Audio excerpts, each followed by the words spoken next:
My name is Mike Arnold, and I am a professor of material science and engineering at the University of Wisconsin-Madison. So I direct a research group of 12 graduate students and postdocs, and we research advanced electronic materials for applications like semiconductor logic, solar cells, and photodetectors. And the kind of materials we're researching include one-dimensional materials like carbon nanotubes and two-dimensional materials such as graphene. And we are interested in learning how to better synthesize these materials, control their properties, and to engineer them so that they function better in these sorts of applications. And so we use the DXR Raman microscope to measure the defect density in these ribbons. And these measurements feed back into our synthetic experiments and guide really our research, and have allowed us to generate graphene nanoribbons by a new growth process that we came up with less defects than other existing approaches. We use Raman spectroscopy every week, and some weeks we use it every day. We use it in multiple types of ways. Sometimes we use it to verify a sample that we have just synthesized, and sometimes we use it to more deeply probe the characteristics of a sample, maybe the composition of a sample, the amount of defects in that sample, and so forth. And Raman spectroscopy plays such an integral part in our research that you can find it in probably about half of our journal publications.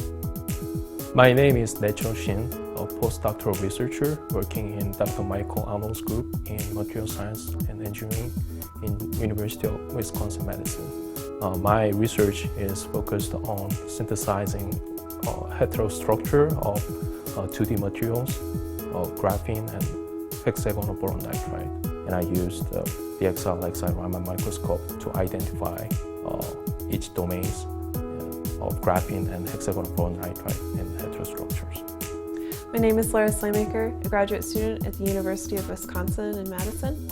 I work in the chemistry department with the Hamers group, and my research focuses on lithium-ion batteries. Most of my project so far has been focused on looking at silicon anodes and trying to develop them as a material that can sustain higher capacity lithium-ion batteries.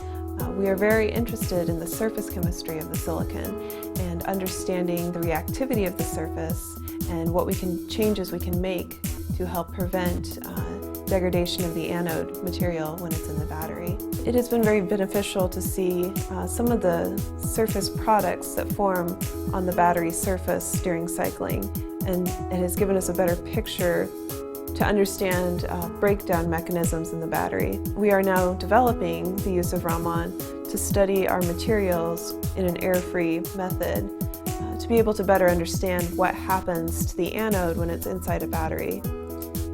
So it has kind of benefited looking at some in situ methodologies. My name is Chen. I am a PhD dissertator in chemical engineering at UW-Madison. I have looked at using Raman spectroscopy to characterize the different stages of healing and the different biochemical events that occur on the wound as it heals. And I have used the Thermo DXR Raman microscope in my research. And so the idea is that Raman spectroscopy could potentially be a non-invasive, simple and rapid way to biochemically characterize wound healing. What I could see is that as a wound heals over time, the Raman spectra is different.